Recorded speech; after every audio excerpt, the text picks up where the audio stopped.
children, very good morning. How are you all? I hope you all are good. Yes, I am also good. Okay, shall I ask some questions? Where does we all living on? Yes, I am expect that you are saying, ma'am, we all are living in shelters like house, apartments, buildings. Yes, I know that you are saying. Avi gaakunda, where does that shelters like apartments, buildings, houses were built? Ivanni ekkada build chestunnam? Yes, on the earth. Today our lesson name is our earth. Say the spelling. O-U-R, our earth. E-A-R-T-H, our earth. And in this earth has divided into two parts. It has continents and oceans. Earth has two parts. They are continents and oceans. Our earth, first part is continents. C-O-N-T-I-N-E-N-T-S, continents, and oceans, O-C-E-A-N-S, oceans. Let's start the class. What is the lesson name? Repeat one more time. Our earth, continents and ocean. Do you know what is the shape of the earth? The earth is like a huge ball shape. The earth is like a huge ball shape. Earth ela untundi chaala peddaga huge ball, football untundi kada ball shape lo untundi. And it is in which shape? It is in round shape. It is in, the earth is in a round huge ball shape. And you know children, in the earth it has how many percent, how many part of the water and earth covered? In the earth only 3/4. 3/4 is water.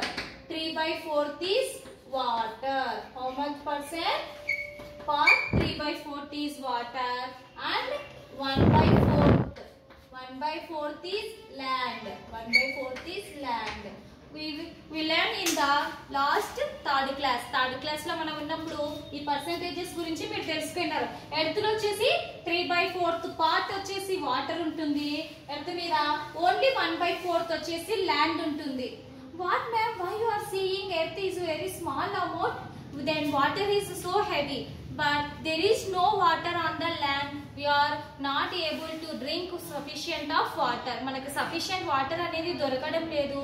Then why you are saying the earth is have a so much of land? Land ekku undani meer ela cheptunnarante, but land only have 1/4 part.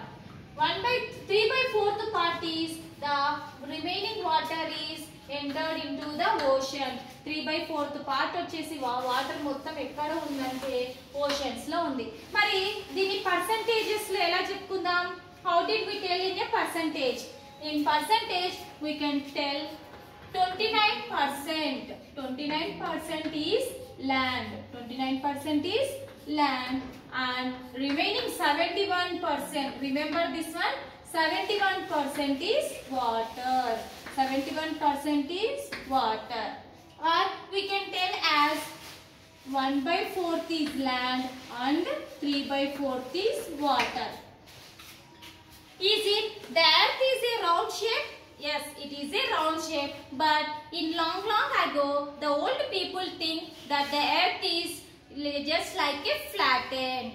Long ago అంటే చాలా olden days లో people ఎలా think చేసేవాళ్ళు, earth వచ్చేసి చాలా flat గా అంటే ఒక స్లేట్ లాగా ఉండేది అనుకునేవాళ్ళు. They think whenever we enter in to the corner we can fall down. మనం ఎక్కడైతే కార్నర్ కి వెళ్ళామో అక్కడ నుంచి కింద పడిపోతామేమో అని ఓల్డ్ పీపుల్ అనుకున్నారు.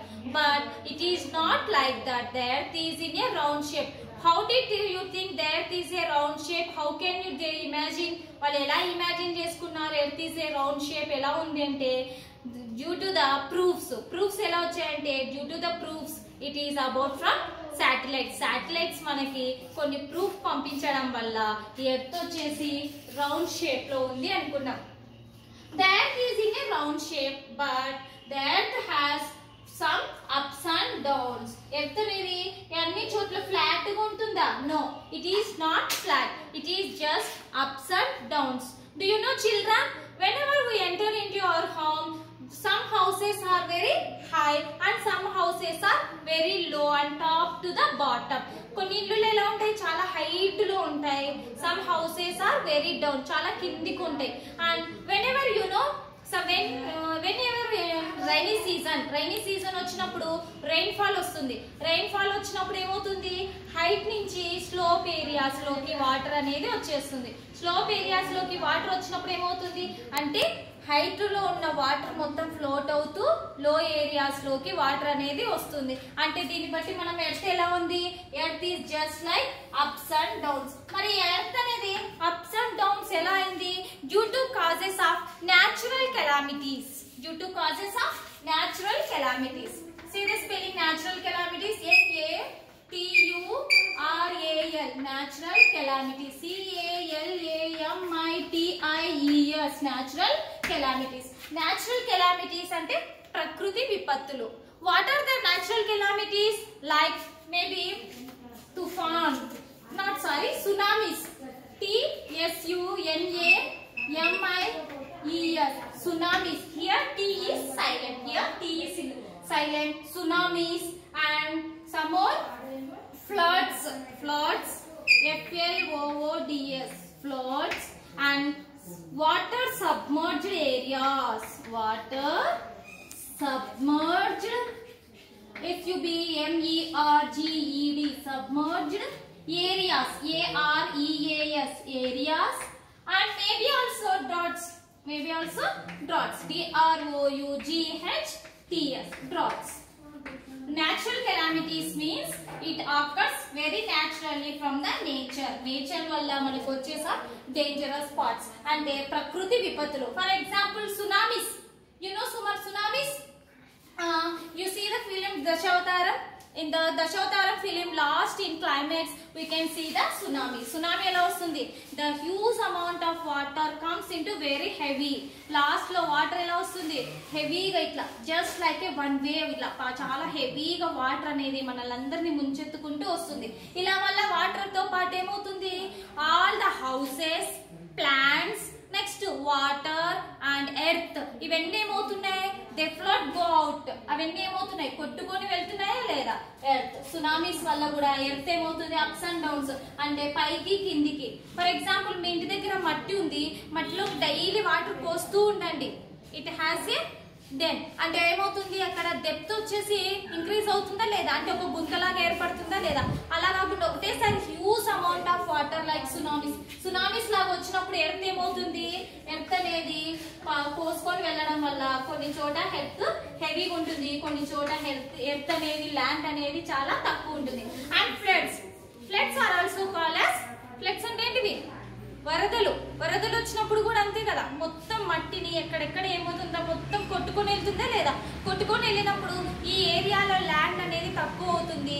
ఈ కొట్టుకొని వెళ్ళిన ల్యాండ్ వచ్చేసి ఒక చోట స్టాగ్నేట్ అవుతుంది. ఆ స్టాగ్నేట్ అయిన చోట ప్లేస్ ఎలా ఉంటుంది, చాలా హెవీ అంటే ఇంక్రీజ్ అయినట్లు ఉంటుందా ల్యాండ్ లేదా. Yes. Next water submerged areas, water ఎక్కడైతే ఎక్కువ ఉంటుందో నెక్స్ట్ అక్కడ ల్యాండ్ వచ్చేసి కూడా చాలా తక్కువగా ఉంటుంది. అండ్ ఆల్సో earthquake means భూకంపాలు. భూకంపాలు వచ్చినప్పుడు అంటే ఏంటి, the land shakes at a few seconds. కొన్ని సెకండ్స్ ల్యాండ్ అనేది షేక్ అవ్వడం వల్ల the earth divides into two parts. Then the earth is very shakable. Earth ఏమవుతుంది, టూ పార్ట్స్ గా డివైడ్ అయ్యి షేక్ అవ్వడం వల్ల ఎర్త్ టూ పార్ట్స్ డివైడ్ అయినప్పుడు ఎర్త్ కూడా ఏమవుతుంది, అప్స్ అండ్ డౌన్స్ ఇట్లా వేవ్ లాగా తయారయ్యి అప్పుడు ఎర్త్ కూడా అప్పర్ సైడ్ లోవర్ సైడ్ ఇలా డివైడ్ అవ్వడం వల్ల ఎర్త్ కూడా ఎట్లా ఉంటుందంట, జస్ట్ నాట్ ఫ్లాట్. ఎప్పుడు ఎర్త్ అనేది ఫ్లాట్ గా ఉండదు. నెక్స్ట్ కరువు. డ్రాట్స్ మీన్స్ కరువు. Yes, thank you. Drought means కరువు. కరువు వచ్చినప్పుడు means whenever there is no rainfall some more years. కొన్ని ఇయర్స్ నుంచి మనకు డ్రాట్స్ అంటే రెయిన్ఫాల్ లేనప్పుడు ల్యాండ్ ఏమవుతుంది, the earth is like a cake. అంటే ఏమవుతుంది, ఎర్త్ అనేది పగుళ్ళు ఉంటుంది. పగుళ్ళు పడడం వల్ల ఏమవుతుంది, earth also it will be apps and downs. Earth కూడా అప్స్ అండ్ డౌన్స్ అనేది ఉంటుంది. So there is a 29% of land, 71% of water, or we can also call 1/4 percentage of land and 3/4 of part of water. Due to the natural calamities, the earth is submerged as ups and downs. There is a huge amount of water and very less amount of land. Very less amount of land. So these very big land masses, these big land masses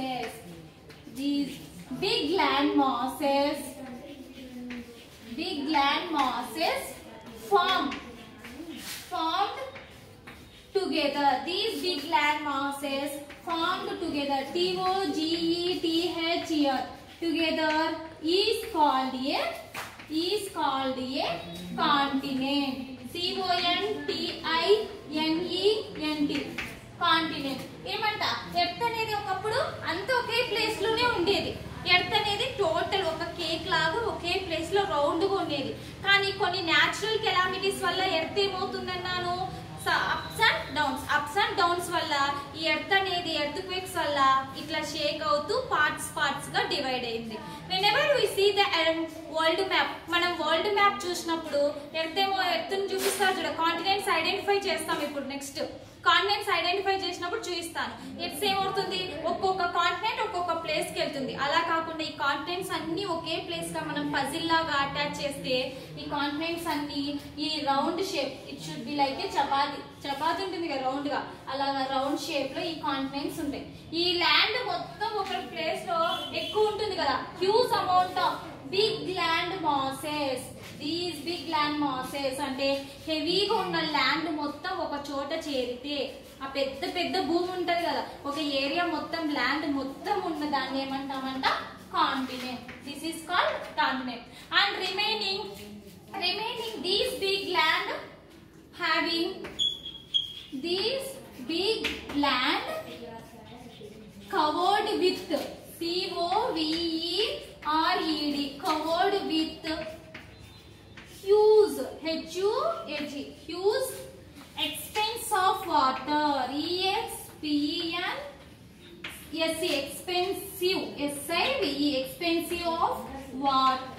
expensive of water is called, is CALLED called oceans. OCEANS oceans. ఏమంట ఈ remaining land కాకుండా remaining water కూడా ఉంది కదా, ఈ water ని ఏమంటున్నామంట, ఈ earth చుట్టూ రిమైనింగ్ ఉన్న వాటర్ అంటే ఇట్లా glass of water. It is not glass of water, it is not vessel of water, it is not reverse of water కూడా కాదు. ఎట్లా అంట, హ్యూజ్ ఎక్స్పెన్సివ్ ఆఫ్ వాటర్ అంటే చాలా ఎక్కువ వాటర్. చాలా ఎక్కువ అంటే some groups of rivers and some groups of seas. కొన్ని సీస్, రివర్స్, లేక్స్ ఇవన్నీ కలిపి ఒక చోటు ఉంటే ఎంత పెద్ద వాటర్ కనిపిస్తే we cannot imagine the ocean. మనము ఇమాజిన్ చేసుకోలేము ఓషన్స్ ని. ఎలా అంటే ఫర్ ఎగ్జాంపుల్ మన టోటల్ కర్నూలు డిస్ట్రిక్ట్ కూడా దాంట్లో మునిగిపోతుంది. అట్లాంటి వాటర్ మొత్తం ఒక ప్లేస్ లో ఉంటే దాన్ని ఏమంటాము, ఓషన్స్. వాటిని ఏమంటాం, oceans. Let's revise one more time. These big land masses formed together is called a continent.